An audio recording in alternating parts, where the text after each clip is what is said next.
A sneaky scammer spotted in the wild, best and worst pickup lines, and is long-term monogamy natural? We'll see you right after this. G'day and welcome to the Tinder Project, the podcast where a straight Aussie man attempts to survive 365 days dating online as an American woman. I'm your host, Mark Rosenfeld, Australia's dating coach for women. I'm here with my sidekick, self-love coach, Teal Elisabeth, and together we have one mission: to make meeting good men fun and easy for you. Let's give it a whirl. Teal! I love how you start this every time. It's like I'm genuinely the most exciting thing all day. Teal! Yay! Like a kid. How so cute. It's great to see your face. I just adore it. It's great to have it back. Although you have broken a streak of how long has it been since you've been sick? Oh, I know. I'm plagued with the disease, the sickness. Poor Teal has informed me before the recording, guys, today that she has bronchitis, and so I issued her a personal challenge. Teal, Mark's challenge to you is don't you dare cough once throughout this entire God, podcast. don't do that to me. You can't make me laugh, because if I laugh, then it's just all over. You know that. I can't make really you laugh, too. but I'm so funny, Teal. It's an impossible challenge. I know. This is going to be really hard for me. No, honestly, it's been, well, I guess I can't jinx it now because I'm already sick, but it's been like years since I've gotten sick. I guess it's been a year. I had COVID last year when I was... No, That's not actually that long, Teal. 2 years ago! It was 2 years ago I had COVID. That was the last time I got sick. I've gone on 365 days since last... Oh, no, I'm back to zero. Okay, 0 days since last August. 2 years. 2 years. But anyways, okay. I guess it's humbling. It's humbling. I'm not Superwoman, and I am a human. Even though I like to pretend that I'm an angel, I still have a physical body. Well, I'm sorry you're not feeling well. Obviously, being pregnant takes it out of you. You're also writing a book and doing so many things. So slow down for a week, Teal. The listeners need you next week. We need you to be here. So take care of yourself. Would you like to see what I came across this week, which is a little bit of fun? Yes. Guys, I came across... This was exciting, actually. My clients and I really enjoyed this. We came across a sneaky scammer out in the wild. What? And yeah, it took a little. Now, I have taken the liberty to not block his photos or his name in this case because I find it highly unlikely Mr. Nigeria or wherever the hell he's from is going to get me for defamation. But basically, yes, I was on Bumble this week and I ran into one. So I want to show you, Teal. I'm going to share my screen here. And we're going to have great fun looking over this. Now, the interesting part was it started off as a perfectly reasonable conversation. Okay, so here's how the conversation started. Teal, can you see my screen? Yes. Yes, I can. Those who are listening, we've got John and we've got a messaging chat in front of us. And it's Bumble, so we opened the conversation. We said, hey, you John? And he said, hey, Samantha, how are you? Nice to connect with you. Very reasonable. Nothing wrong with that at all. Now, he asked us a question. We have got our emoji license back. Teal, I took it back from you. No more emoji bans. But we're not going overboard with the emojis. We put a couple in here. We answered John's question. So the second exchange was also actually pretty standard. We basically answered his question, said how we were, used a couple of feeling words, and then he answered back. We also asked him how he was, and he said, I'm fine. I'm working remotely from home today. Don't have a lot of work. And then he said, didn't you go to work today? We were kind of messaging in the middle of the day. So I thought that was a reasonable enough question. So everything's pretty Mickey Mouse so far, Teal. All good. We answered his second question about why we had the work day off. And he said, not bad, very relaxing. It can be seen that you're a very disciplined person, haha. What do you like to do to relax yourself? Now, at this stage, I had no bells going off. In hindsight, looking back at his text, again, I'll read it out one more time. He said, not bad. We said, how was your workday? He said, not bad. Very relaxing. It can be seen that you are a very disciplined person. Haha. Hindsight, I see it now. But this one didn't quite clue me in just yet. So we went along, Teal. We continued. He said, what do you like to do to relax yourself? Again, slightly odd wording, but I didn't pick up anything yet at the time. We answered about what we like to do to relax, and we're into the fourth exchange, and he also answered what he likes to do to relax. Now, his answer was a little vague. He said, I like fitness, reading books, watching movies. Sometimes I also do outdoor sports to relax myself. I like to get in touch with nature. Reasonable answers, but nothing concrete. But, okay, people are bad texters. Again, I didn't pick up much on that. He did ask us for the second time, don't you have work today? And I said, wait a minute. we just answered that question. Whoops, zoomed in a bit there. We said, wait a minute, I just answered that question. Why did he ask that again? But, you know, sometimes people ask questions twice. So there was little weird things he was doing, but they weren't screaming scammer to me yet. So anyway, we answered the question again about why we didn't have work, and we responded to a couple of his things. Now, this text looks very long. It's not, because for the listeners, we've got this kind of spaced out text in front of us, but Bumble's doing this weird line spacing thing on the phone sometimes. So it's just a Bumble bug. So don't worry about the length. And here's where it starts to get interesting. We're into the fifth exchange, and this is his response. He says, yes, my work is also very busy, haha. Because of my work, I've been doing all kinds of data analysis and data collection recently. I'm a business consultant, mainly dealing with financial transformation and strategic policies of enterprises. I also have my own real estate, BTC, and gold trading projects, haha, which is good for me. Okay, this guy's sounding like he has a lot going on, very successful. Lots happening. Here's the second half of what he wrote. I believe that you also love your work very much. I also hope to establish real communication with you instead of leaving messages to each other here. I look forward to receiving your number so that we can understand and communicate more.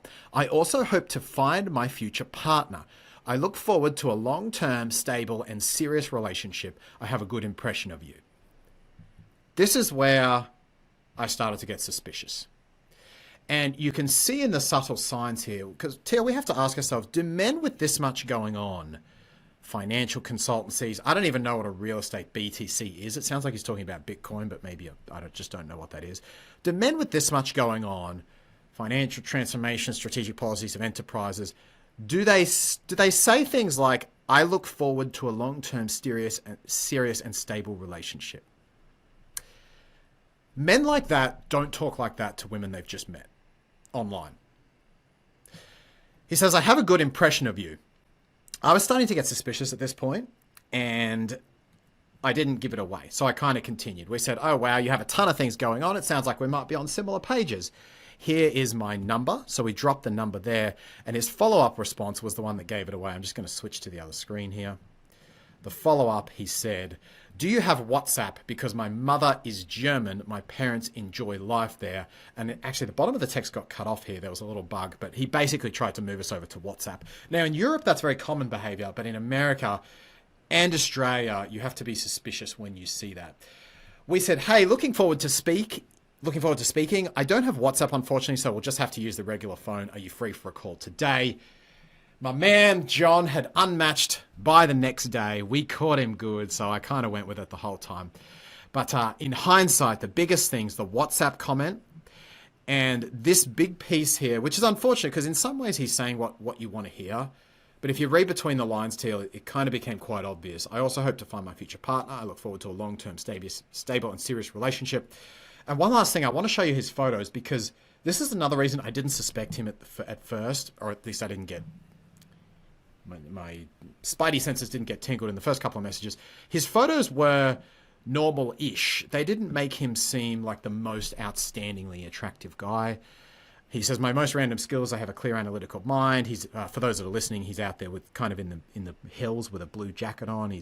Looks like he's about 45. He's smiling. He's a decent-looking guy, but he's not the best-looking chap in the world. Next photos are reasonably... He's kind of got a beard and he's hanging out at home with a glass of wine. And then the last one's interesting because he looks like, I don't know if you agree, Teal, it looks almost like, I didn't pick this up at first. He's basically standing in front of a cliff edge and you can see green behind him and a cliff behind him with a horizon. And he's bent over at an odd angle, and it wasn't until I really looked at this photo that it looks like someone's been cut out of it, but where the person's been cut out is just background. So his pose is sort of awkward to the point it looks like he might have been arm in arm with someone, but the someone's gone, and so he's just in half the photo and the other half is just sky and greenery. Do you notice that too?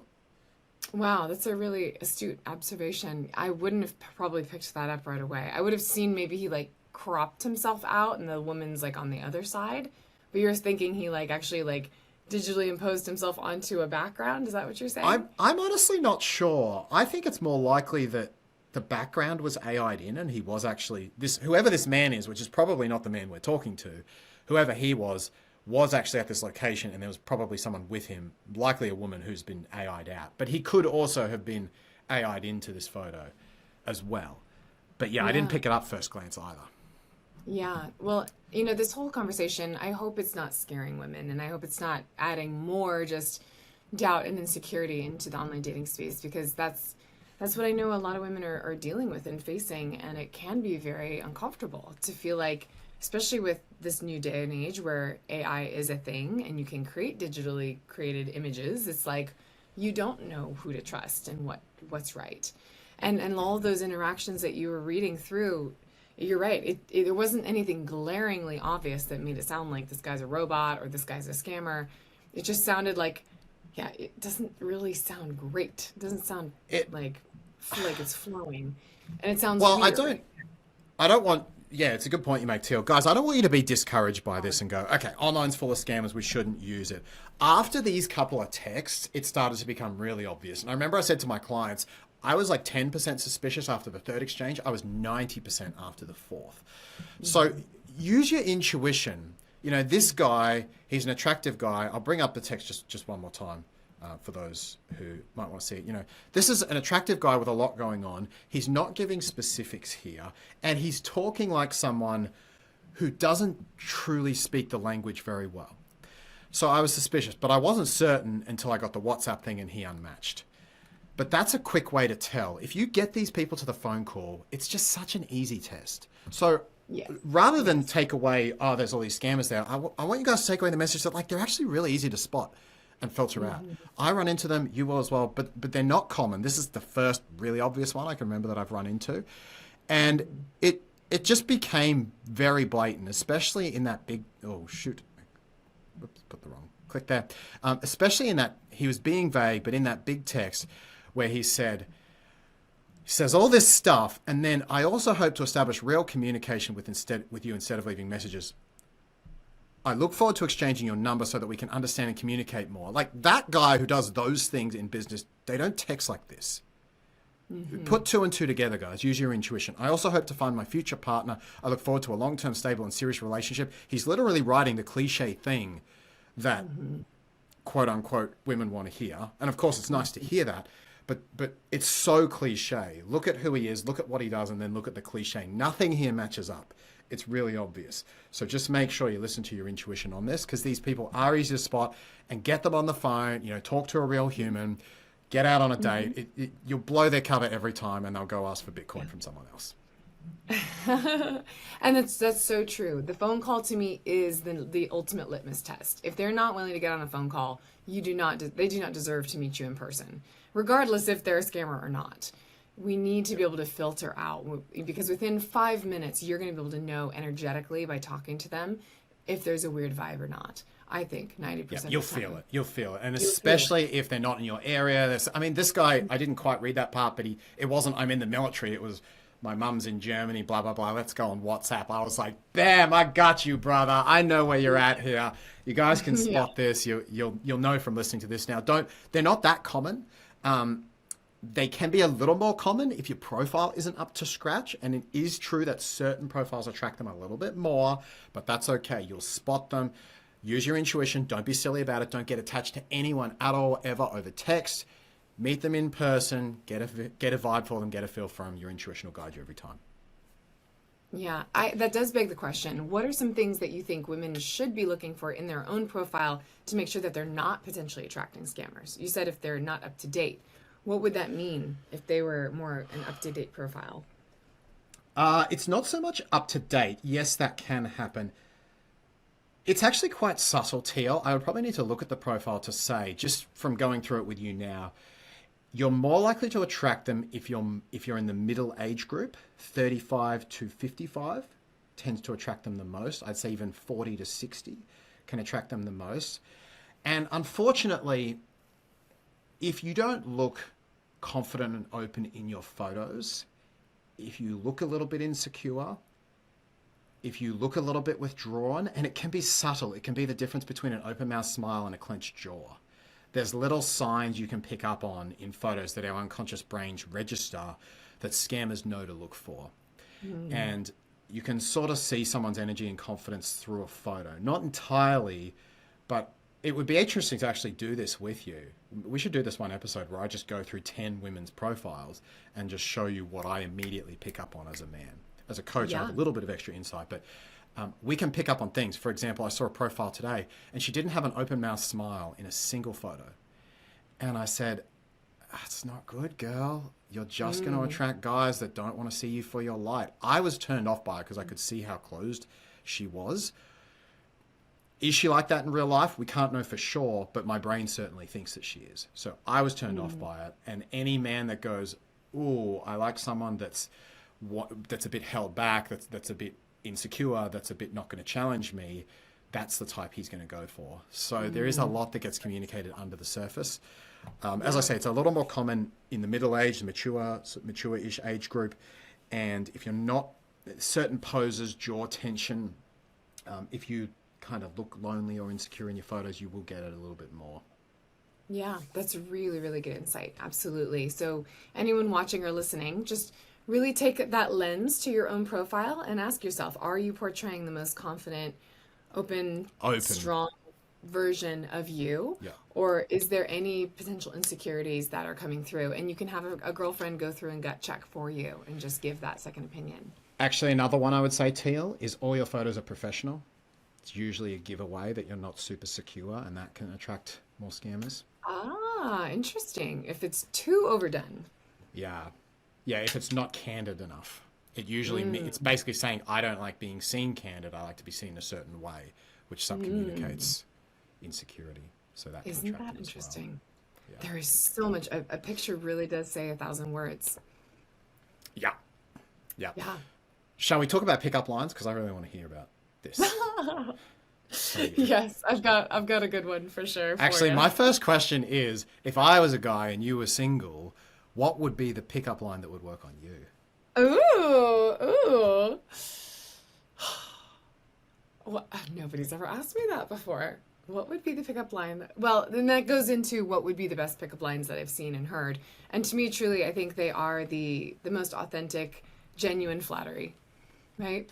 Yeah, Wow. like a compliment pickup line. Like a genuine, authentic compliment that actually shows that you see me and hear me, or value me in some sort of way. Excuse me. The worst one. You broke your streak, though, Teal. You broke your streak. Before we go to the worst one, poor Teal, can you give an example for us, Teal? I forgot that I wasn't supposed to cough on this. That's not going to happen. Can you give an example of an authentic one? Because I have a couple that I think are cute, but I'm curious to hear from you first. Oh gosh, you're putting me on the spot now. It's been so long since I've been picked up, Mark. Have you and Spencer not done the cheeky role play where you dress up as strangers and you go to a hotel bar and you pretend you don't know each other and he sidles on over with that side eye and says, hey, we beautiful. need to. We really need to. Hi, no, you. I just like waddle around like a pregnant woman now. I'm like, I don't feel very attractive, but it's a different vibe, isn't it? It's a little different vibe. It's a different vibe. But no, I mean, oh, gosh, like actual genuines that have really worked for me. Why don't you test some of yours? I'm going to interject with a couple. I think simple and direct always goes down reasonably well. So something like, hey, I saw you over here. Honestly, I thought you were attractive and I wanted to come introduce myself. I think can go down really well. Hey, I saw you over here and honestly, I would have been kicking myself for the rest of the day if I didn't at least come and say hi, meet you. Beautiful. That's a good one. Pretty much those ones where you be direct seem to go down the best. I tested thousands of these back when I was 21, 22, often using the same one over and over again. And it was always the direct ones. I was very shy doing these and it took me a lot more time to build up to being that direct with my intention. And it didn't always work. Sometimes you get a back turn or something. So it's not like it worked every time, not even close. But those were the ones that when they landed, they really landed. Hey, you're beautiful. I just wanted to come say hi. What's up? I'm Mark. Those went down well. Yeah. The fun one that I liked, if I wanted to bomb into a group, I said there's 6 women there. Frankly, I'd be happy to date any of them. I just want to be in that group. Was, hey guys, sorry I'm late. And then I'd add something into that. Just sit down.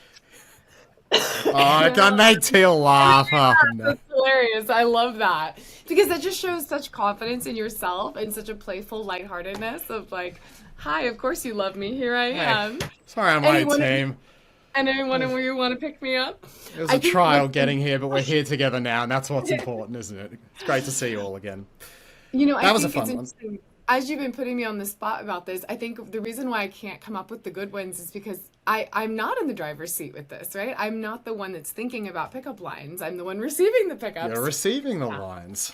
And so I don't even think of it as a pickup line. I'm just like, oh, that's a cool guy. Oh, that's a cool guy. Yeah. So, but then hearing you say that, I'm like, oh, yeah, that worked for sure. That makes Yes, sense. That would, makes yeah. And obviously, you need to have the non-verbal communications as well, your tonality, particularly as a man. As a woman, it probably matters a little bit less. But as a man, you need to have your posture, tonality, eye contact, not be a weirdo.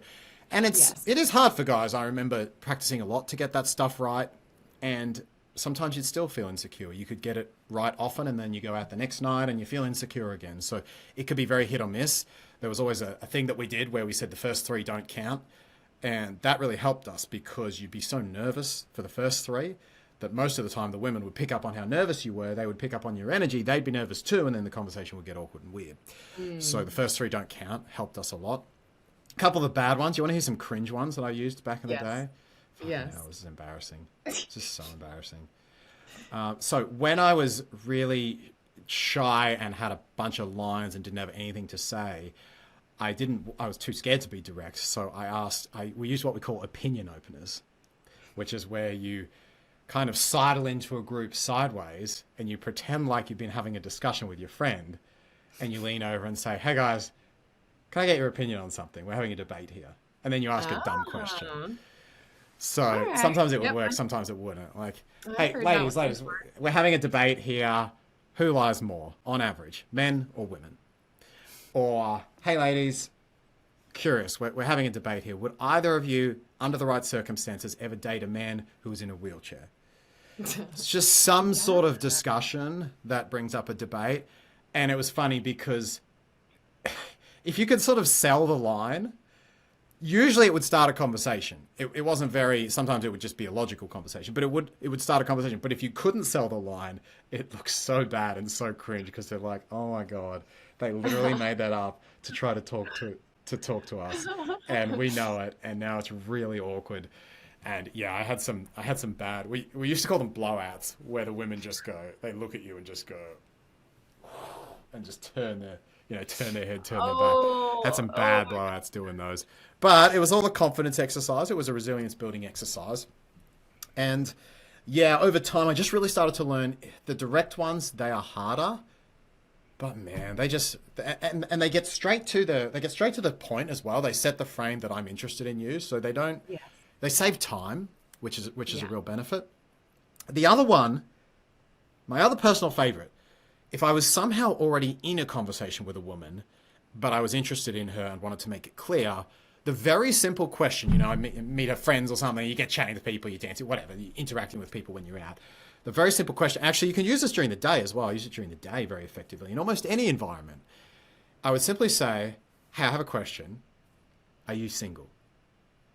And I just kind of do a smile and just be gentle with it and like, hey, quick question, are you single? And if she says, actually, I'm not, I go, okay, cool. And kind of lean back a bit, keep chatting like a normal human. If she says, actually, I am, I go, okay, awesome. I just had to ask. And then back into the normal conversation. And it just shows, as long as she doesn't then leave, it's like, okay, we're flirting now. I asked that because I'm interested. I didn't need to say it literally that way. But the fact that I've asked the question, I'm interested, I know I'm interested, you haven't left, therefore we're doing this frame now. So that one really helped me a lot. Just go, have a question, are you single? Okay, awesome. I love hearing all of these insights from the man's perspective because I don't know, this is a refreshing conversation for me because I genuinely haven't given much thought to pickup lines. Because that's not something that women have to think about, right? I was going to say, I wouldn't imagine that you would. No.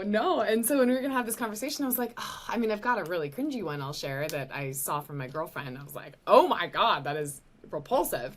But other than that, all these things that you're sharing, I'm like, oh, that's just having a conversation. Oh, that's just normal banter. Oh, that's just normal conversation. But you're actually registering it as these are pickup lines. These are tools and skills that I'm actually applying on purpose to implicate all these things. And of course, 100%.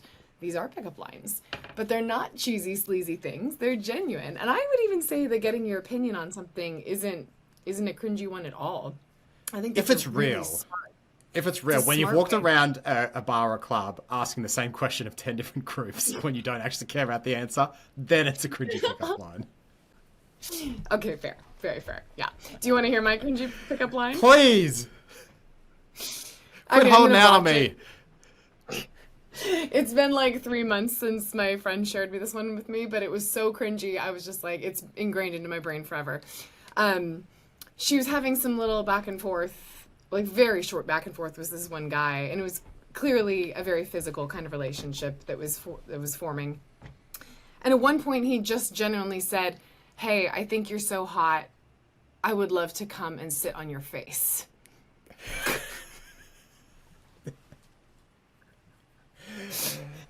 Simple, easy to remember. I mean, I don't really know where you go from there. I feel like that would be more appropriate if the woman said it. I don't know I if know. the guy's saying it. With a woman, you go, okay, she wants it. I know why we're here. All right, let's go. Where's this Uber? Come on. Teal. I have to tell you about the time a woman tried a similar line on me, and I completely botched. I'll tell you that on another episode, but I botched almost similar. I completely botched when a woman used a very similar line on me at one point. I just wonder, like, does that actually work on anyone? Well, Seriously? Did it Anyone? work? Oh God, no. I mean, at this point, she was like, no. I mean, she was just playing around with it and being flirty and sexy and stuff. And then it got to that point, she's But like, he said okay, it. dude, yes, he said it. We've crossed a line here, dude. I want to Like, sit on your face. unmatched. Oh, You weird no. weirdo. Oh, this was I think over he was- text. Yeah, it was over the back and forth DMs. Yeah, I assumed yeah, this was in just person. like- I'm Oh, no, imagining no, this this- in person, and they're flirting, and he goes, "Babe, I just want to sit on your face." Whoa! Heck. I think he was just seeing how far he could go with it and how weird she was because it was already going that way. And I'm like, oh, girl, do you? But yeah, no, never. Okay. Cringe Wow. central. Maybe for any of the First, listeners who get into a frisky situation in person, get your guy to try that one on you and see how it feels. Hey, babe, I want to sit on your face. Okay. What if moving Spencer on. said that to you? What if Spencer said that to you, Teal? Babe, can I sit on your face? Be like, get away, you freak. That would be my Oh, genuine response. Poor Spencer. Poor Spencer will never sit on Teal's face, ever. Okay. Okay, I can't laugh anymore. This is not working. Teal's suffering here. Those who are not watching on the video, guys listening, poor old Teal is she's just ready to tap out at this point. We haven't even got to the main topic. All right. Guess Mark's carrying this podcast for the rest of the night. Teal just sits there Yes. giggling and chuckling and trying not to cough. Look at you. You're a mess. I've also been on back-to-back calls and interviews all day, so I think my throat is just gone. It's just gone. She's cooked. She's cooked. Day. All right. But I'm here. I'm showing up, and I want to have a good conversation about monogamy because I think this is a very important conversation for everybody. And I question know is- that all our listeners are going to appreciate the real candidness of me being here regardless. So They will, and I do too. So the question is long-term monogamy natural, Teal? You want to dive in on this first? yes, 100% yes. I love that we're having this conversation because everything in our brain would probably logically say no, just in the fact that to evolve the species, the idea, if you look at everyone in the animal kingdom, our main biological role is to advance the species forward, keep human beings procreating and growing and going. So you would think on a logical level that monogamy is not the best thing for the human species. However, from personal experience and just from, I would say, the human experience, being in monogamy, I have seen such a difference with men I've spoken to and my own husband that monogamy has allowed them to feel so much more happy and at peace and secure and safe when they are focused on one woman versus having all the women in the world to choose from. But I'll dive into it a little bit more. I'm curious to hear your thoughts on it. What do you think? I think you have to differentiate natural and useful, or even natural and helpful.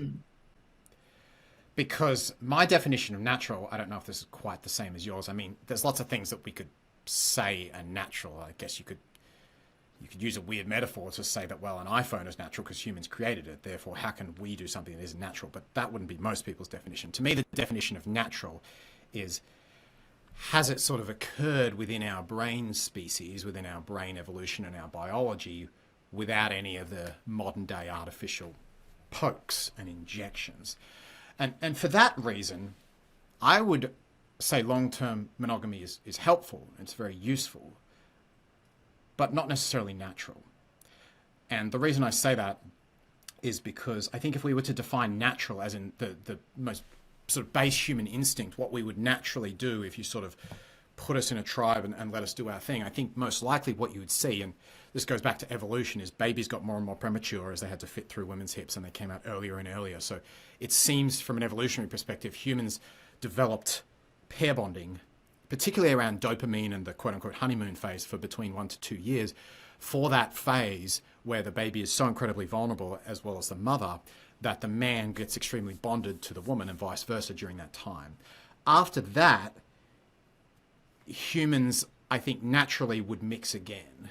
So if we were going with what's pure 100% natural, I think it would be serial monogamy with an occasional little bit of infidelity in certain places. But it seems like the completely natural, quote-unquote, order of things would be we get together for a couple of years, we make a baby, we make sure it gets to the point where it's not so premature that it will die if we miss, if we're not together, and then we remix the genes. And hybrid vigor, which is the mixing of different genes, probably had to occur a lot right throughout our evolutionary history with different partners so that we could have the best genetics come through.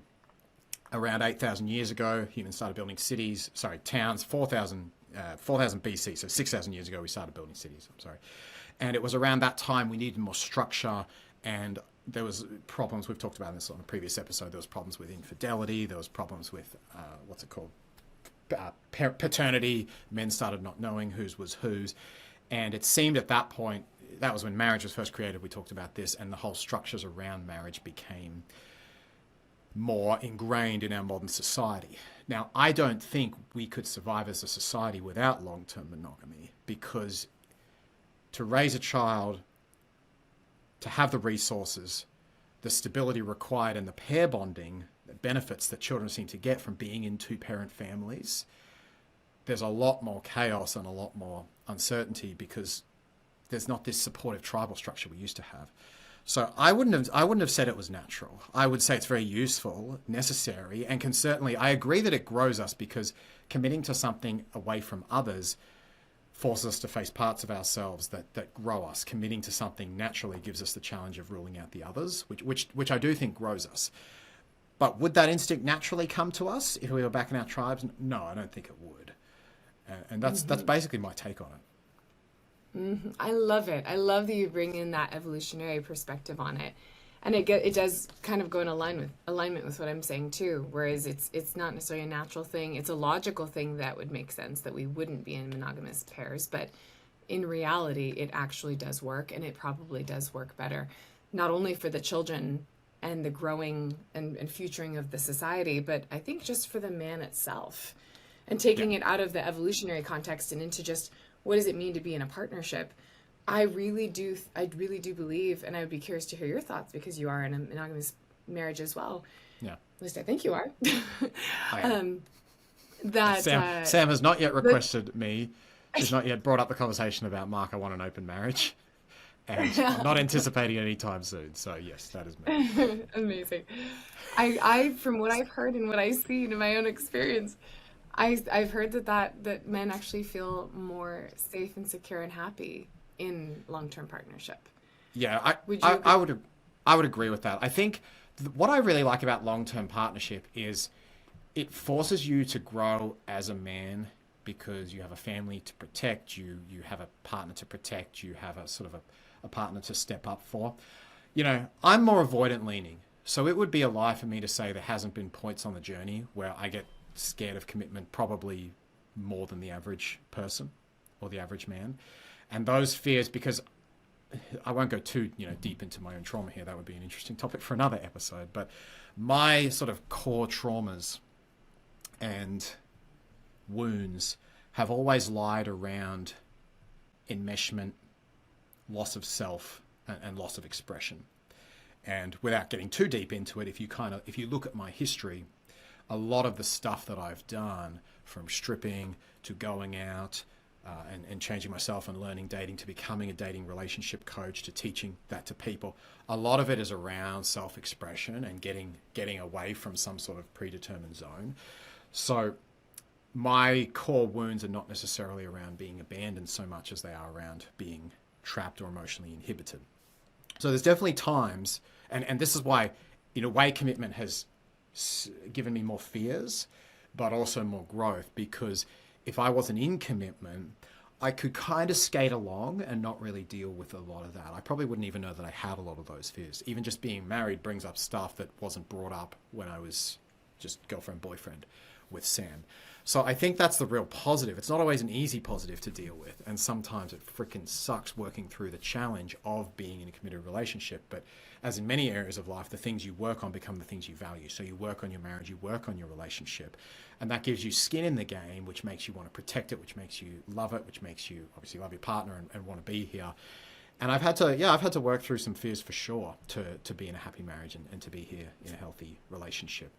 So I agree. I think that basically when you commit to something as a man at the exclusion of whatever is not the thing, you are forced into, not forced into, you choose to enter into the situation where you have to tackle whatever fears you might have there.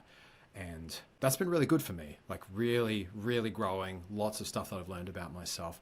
So from a self-development perspective and just a growth perspective and a love perspective, I think that's where I found the biggest benefits. Obviously, having an amazing supportive partner, that goes without saying. But from a personal growth level, that's where I found a lot of the juice. Yeah. I love that you bring this up, and thank you for being so open and vulnerable about this, because I think that this is something that the majority of women face. I know I faced it at the point of the marriage conversation. I see my girlfriend going through it right now with her boyfriend, where he's resisting and he's holding back. And there's a lot, I can just see the wall of fears that he just doesn't necessarily want to face. And I saw it directly with my husband too. There was a very specific moment where we had to sit down and drop in on a whole nother level about, what does marriage really mean? What does commitment really mean? What are your biggest fears around this? How do we want to move through this?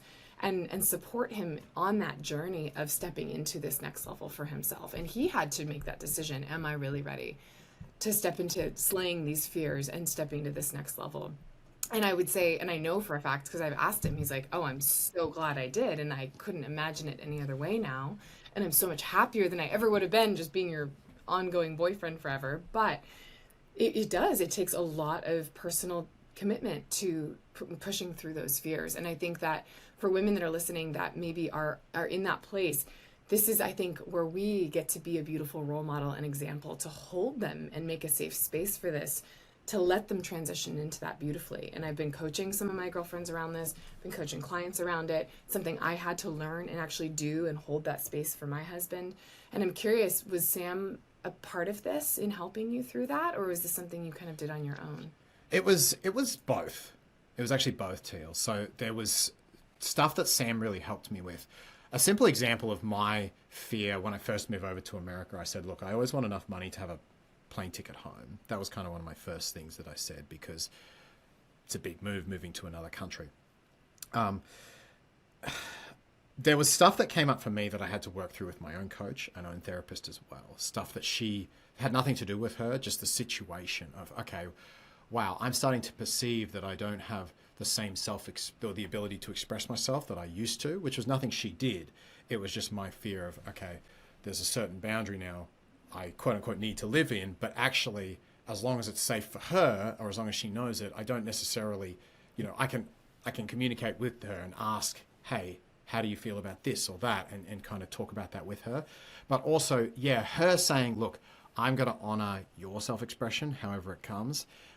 Your the parts of you that are big and expressive that maybe you couldn't express in your family of origin, that let's say the emotional sides that you weren't able to necessarily use when you're a kid, bring up, that you had to mute down. Because my fear, Or the fact that you wanted to be a woman online and go dating. that, I mean, she's pretty open with that stuff. Yeah, she's been good with that. She was very good at reassuring me, I do love those parts of you. I want those parts to come out in my marriage. And of course, when we don't feel that, I don't feel that inhibition, which is the childhood fear. Okay, now I don't have to move away from commitment. Now I can actually be in commitment, and she's going to make sure that I still have room to grow here. And it's not just going to be her. It's not just going to be her kind of determining where we're going. Because that was, again, without getting too deep into growing up, my thing was always, can I stray outside the bounds of what makes mum uncomfortable? Mum and dad, but it was a little more mum. So am I safe to stray outside those bounds? And that was a question I asked myself a lot as a kid. So when I went to get married, similar fears came up, which is, am I going to be able to stray outside certain bounds? Not anything that would be disrespectful or derogatory, but just things that I may want to do with my life that might stray outside the bounds. Am I still going to be safe to do those things, or do I lose all that self-expression? And that was where Sam helped me, make me feel safe. Like, no, I still love those parts of you. I don't want any of that stuff from childhood that you've worked on bringing out to go back in the closet, to go back buried.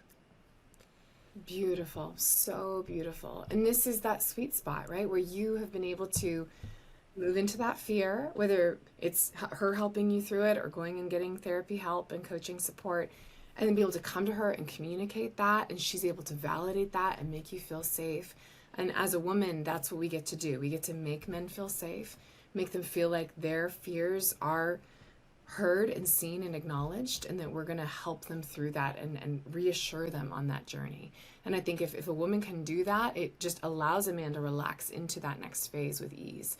But I do think women just need to prepare themselves and know that this is going to be a snag, I'd say, for majority of people before that marriage conversation. If you're just jumping into marriage and you haven't really had these deep, serious conversations, not to say that everyone has huge fears of commitment or marriage, but just really intentional conversations about, what does commitment mean to us? What does this marriage look like to us? What are your connotations of marriage? What are your connotations of commitment? And making sure that that is very clear and open. I think those need to be addressed before stepping into that next phase. Would you agree? Yeah, I agree. Having those difficult conversations, how do we want our household to look? What's our style? What's our goal in terms of who's working and what's the balance there? What are going to be our boundaries with members of the opposite sex? How flexible are we on those? Where does all that stuff sit? Obviously, not just are we having kids, but things about how are we raising them? How are we saving for them? All of those pieces will not just help clarify things for the future, but it will also bring up the gravity of the commitment. And for a lot of men, when that gravity of commitment is there, it's like, oh, I realize that I'm eliminating all these other options, and I'm going to have this person who depends on me in more ways than one. So that will also, these conversations will also kind of stress test the relationship. It's a bit like doing a prenup. We should do an episode on prenups at some point, but doing a prenup is a bunch of really shitty conversations. And it's kind of like, if you can get through them, then you should get married. So this is a little bit similar, but this is not about difficult possessions or if someone dies. This is about, okay, how do we want our life to look? What are the responsibilities? What are the responsibilities, boundaries, standards? What values this way, values that way? Even things like, do we have friends over a lot or do we not? Like how to run a household, all those different pieces can cause friction if they're not addressed. And if you get to them early, you can kind of stress test the relationship, again, not just on the topics, but can the relationship actually survive these difficult conversations? And if it can, then you're working as a team and you have a great future to look forward to. Yeah, absolutely. And I will say, like, I have seen my man step up so much since becoming a husband, and it really does, that role and that identity, I think, does mature a man a lot. And it shifts the dynamic a little bit in, like you were saying, how you feel about yourself. You take on more this, like, provider energy of I'm a man, I'm a husband, I'm a provider, I take care of, I've got my woman now, I've got my family now. And I think that does really grow a man in really beautiful ways. But they have to be ready for that. They have to be lovingly nurtured into that. Because otherwise it's so much easier to just be your bachelor self, right? And just kick it on the couch, playing video games, drinking beers with your buddies. Like that's a comfortable life for a lot of guys. It is. It's comfortable and it becomes unfulfilling, but it is comfortable. So fulfillment, paradoxically, often comes with struggle, which is why we need problems to grow us and feel good at the end of the day. If we don't have problems, we feel good throughout the day, but we get to the end of the day, we're like, we feel kind of shitty about ourselves. When we have problems, it's the other way around. We have these problems, we feel crappy throughout the day, even going to the gym. Most people aren't in the best mood when they're at the gym. They're like, God, I've got to get through the rest of this. But then at the end of the day, you're feeling good. So it's the struggle that kind of creates the fulfillment. Mm-hmm. Great note to end it on, I think. Teal, if people want to see your amazing face one-to-one, how would they do so? Yeah, if anyone is just feeling called, obviously I'm recovering at the moment, but by the time you listen to this, I'll be well recovered. If anyone is feeling like they just would like to explore this concept of working with me or just would like some extra support, I'm going to leave the link to a free 30-minute breakthrough call, and you're welcome to book some time, and I'm happy to hold space for you to just kind of dive deeper in your personal situation and see how I can support you. Guys, if you're enjoying the podcast, please leave us a review on your favorite podcasting platform. Give us 5 stars and let us know what you like about the show. Otherwise, Teal, you've been the best. Appreciate you being here. Absolutely, Mark. Wouldn't miss it. Talk to you soon. Guys, we'll see you next week.